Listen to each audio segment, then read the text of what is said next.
عليكم ورحمة الله تعالى وبركاته. Labada kadib maanta waan soo laabtay. Waxay noo socotay sheekadii Amal Shacaar. Waxay noogu dambeysay iyadoo inoo mareyso qaybtii labaad.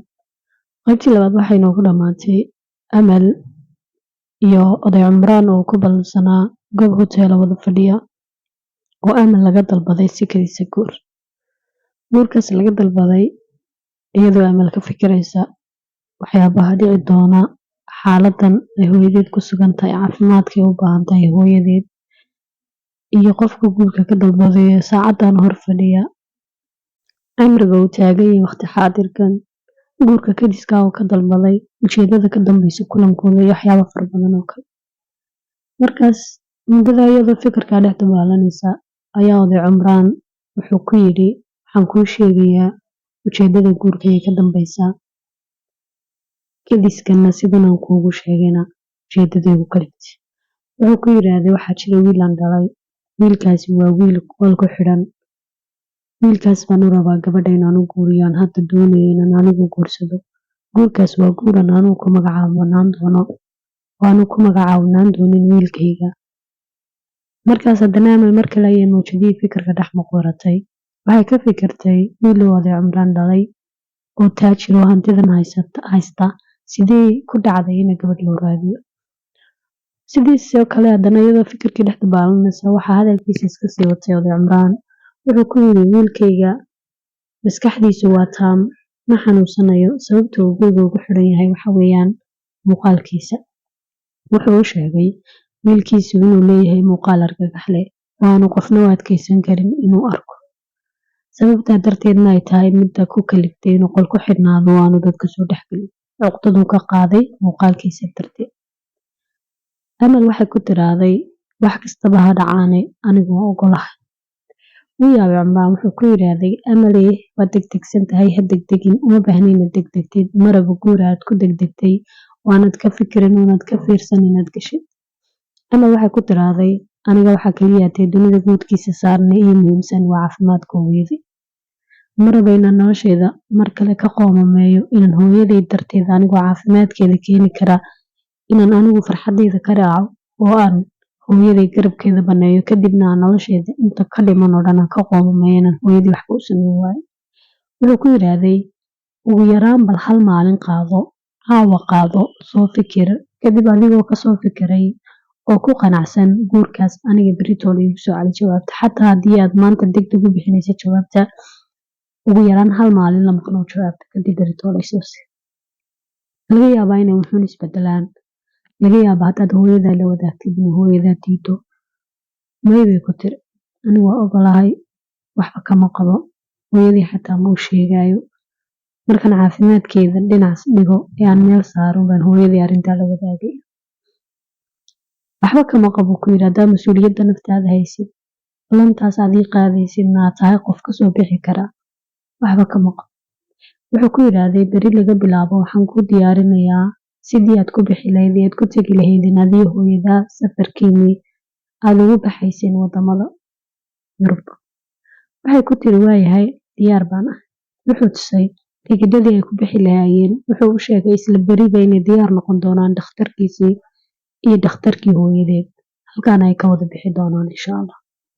Sidii bay Amal habeenkii ku tagtay iyadoo faraxsan dhinacna dhex quuranaysa waxyaabaha kaga soo bixi doona guurkaas ay balantiisa qaatay balse uma aysan joojin sababtoo ah waxa wax walba kala weyneed dhibaatada hooyadeed ku sugan tahay xaaladda caafimaad waa garabka kaliya ee dunida ku haysato mana rabto inay weydo waqti xaadirka. Amal subaxii waxay isku diyaarisay iyadii hooyadeed safar ay ugu baxayaan wadamada Yurub wadamada ugu qaalisan ee caafimaadka loo tago. Markii ay baxeen waxay maqnaayeen Amal iyo hooyadeed muddo 4 bilood oo ay ku sugnaayeen wadankaas wax kasta oo ay qabeenna waxa mas'uul ka ahaa Oday Cumraan. Muddadaas markii ay soo dhamaatay Amal waxay soo laabatay hooyadeed oo caafimaad qabta faraxsan. Markii ay airport-ka ka soo degeen waa la soo dhaweeyay waxaa la keenay gurigoodii balse Amal Shacaar waxay aragtay dhismihii ay degnayd gurigii ay ka degnayd oo quful saaran yahay.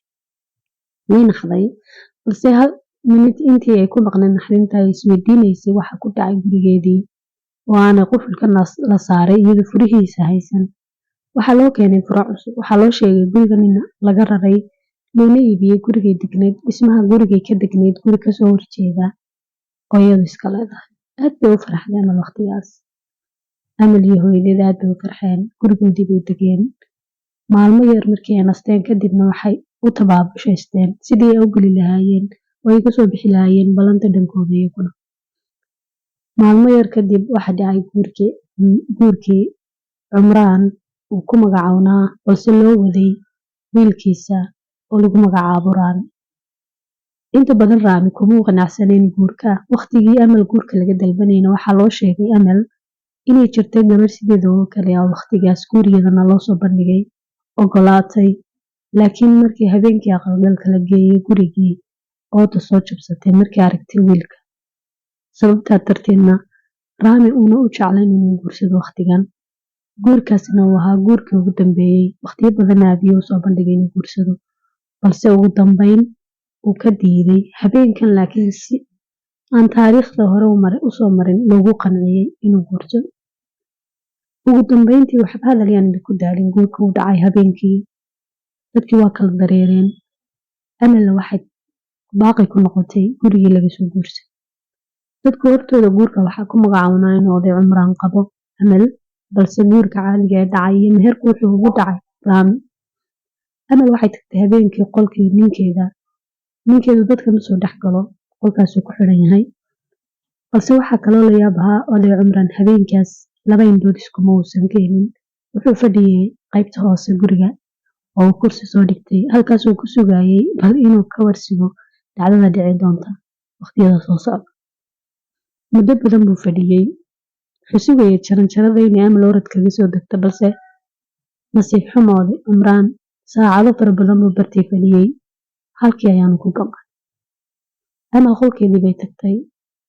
Habeenkiisi nabadaa lagu kala seexday. Oday Cumraan subaxii markii salaada subax la eedaamay buu goobtii ka kacay. Wuxuu arkay inaanay wax dhibaatay jirin. Wuu iska seexday. Intuu salaadii tukaday buu iska seexday.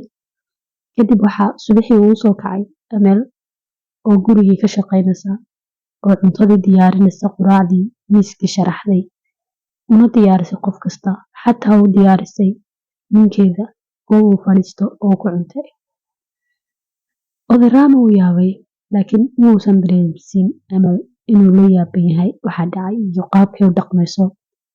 Goobtii baa lasoo wada fadhiistay Amal oday Cumraan sidoo kale waxaa la arkay wiilkii soo degaya maalintaas.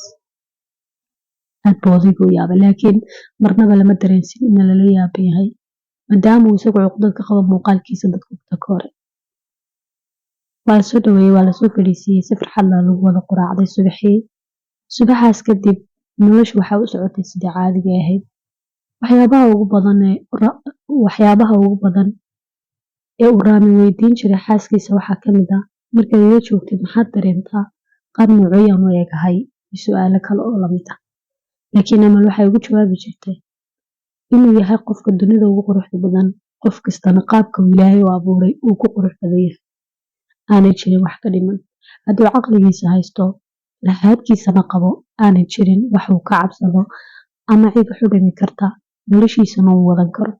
Waqti walba waxay ula taagnaan jirtay dhiirigelin iyo sidii uga dhaadhicin lahayd inaanu ka cabsan ama aanu cuqdada uu ku jiro waqti xaadirkan ku sii nagaanin maadaama uu yahay qof dadka ka duwan. Maalmaha kadib waxaa dib u bilaabantay shaqadii. Waxay Amal dib ugu laabatay xafiiskeedii. Cumraan wuxuu ahaa qofka ugu sarreeya ee shirkadda. Maalmahaas wuxuu ku dhawaaqay go'aan cajiib ah oo aad ula yaabeen dadkii ka wada shaqayn jiray shirkadda.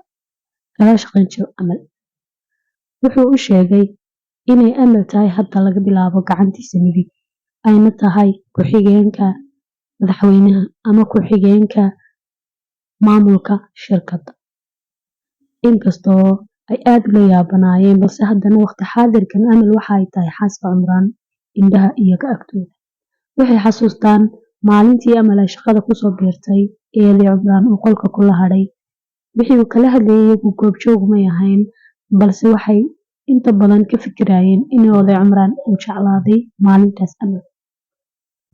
Maalmahaas nabadgelyo ayay shaqadu ku bilaabantay. Shaqadu sidii ayay ku socotay. Amalna waxay shirkadda ka noqotay qofka labaad ee ugu sarreeya waqtigaas. Muddo fara badan ka bacdi, iyadoo shaqadii si wacan u socotaa, dadku faraxsan yihiin dhammaantood, qof kastaaba shaqadiisa ka soo baxo, ayaa waxaa dhacday maalin maalmaha ka mid ah.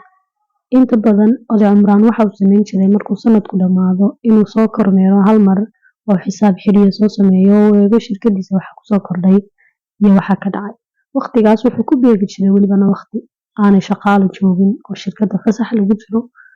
Kadibna maalintaas wuu tegi jiray oo xafiiskiisa kusoo qaadan jiray howlaha shirkadda oo dhan oo kasoo shaqayn jiray. Wixii maalmahaas isbedelayna wuu soo ogaan jiray. Sanadkaas wixii uu kordhay iyo wixii ka dhacayba maalmahaas wuu soo ogaan jiray.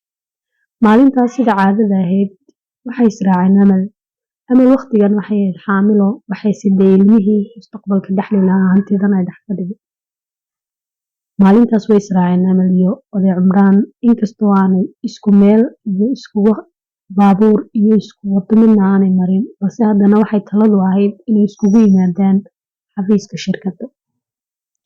Oday Cimraan markii uu yimaaday shirkadda isagu wuxuu lahaa albaab uu kasoo galo oo xafiiskiisa u daloola oo markaba intuu baabuurka kasoo dego uu soo dhex mari jiray xafiiskiisana uu kasoo geli jiray. Albaabkaas oo ahaa albaab sir ah oo aanay inta badan dadku ogeyn. Amalse waxay kasoo gashay albaabka shirkadda ee weyn ee shaqaaluhu kasoo galaan. Sida caadada ah maanta wax shaqaalihi maysan joogin, keliyata waxaa joogay nimanka gaadhka ah oo albaabka weyn fadhiya. Halkaasna markay Amal arkeen, koley Amal waxay u yaqaaneen inay tahay qofka u taliya, sidaas darteed Amal way soo daayeen. Kadib Amal gudaha u soo gashay shirkadda waxayna gashay xafiiskeeda. Intii aanay xafiiskeeda gelin waxay u tagtay Oday Cimraan oo ay soo hubinaysay bal inuu nabad yimaado shirkadda.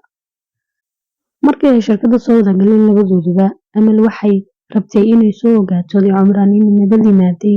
Sidoo kalena waxay ugu tagtay si ay uga soo qaadato qaybo ka mid ah faylasha ay u baahan tahay maalintaas shaqadeeda. Markii ay Oday Cimraan u gashay salaan kadib, Oday Cimraan waxay ugu tagtay isagoo miiska ay u saaran tahay baaskoolad. Baaskooladaas isaguna wuxuu ku hawlanaa waqtigaas oo uu baaritaan ku hayay kabadh u yaalay xafiiskiisa kuna yaalay albaabka laga soo galo ee sirta ayna inta badan dadku ka warqabin. Kadib waxyaabahaas bugaag buu baarbaarayay, iyaduna waxay gacanta ku dhigtay baaskooladii. Cabaar bay fiirfiirisay, way weydiisay, wuxuu ku yiraahday ma taqaanaa sida baaskoolada loo rido. Waxay sheegtay inaanay aqoonin, wuxuuna ugu ballan qaaday inuu isagu bari doono qaabka baaskoolada loo rido. Cabaar bay fiirfiirisay baaskooladii. Baaskoolada waxaa la socday oo kale qalab kale. Qalabkaasna waxay weydiisay qalabkan wuxuu yahay, waxyaabahaas oo dhan buu u sharxay. Kadibna maalintaas sidaas ayay ku kala yimaadeen waxayna soo qaadatay faylkii ay uga baahneyd waxayna kusoo laabatay xafiiskeeda.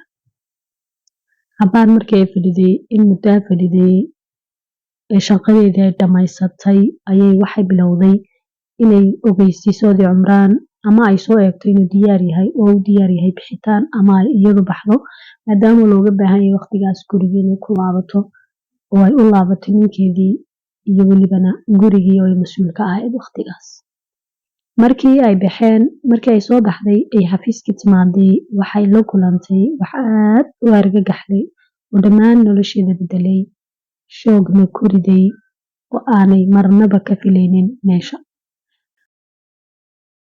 Sheekadii maanta halkaasay ku dhan tahay. Ilaa amar dambe aad baa idiin salaamaya. Haddaad halkan soo gaadhay channelka subscribe saar. Maca salaama.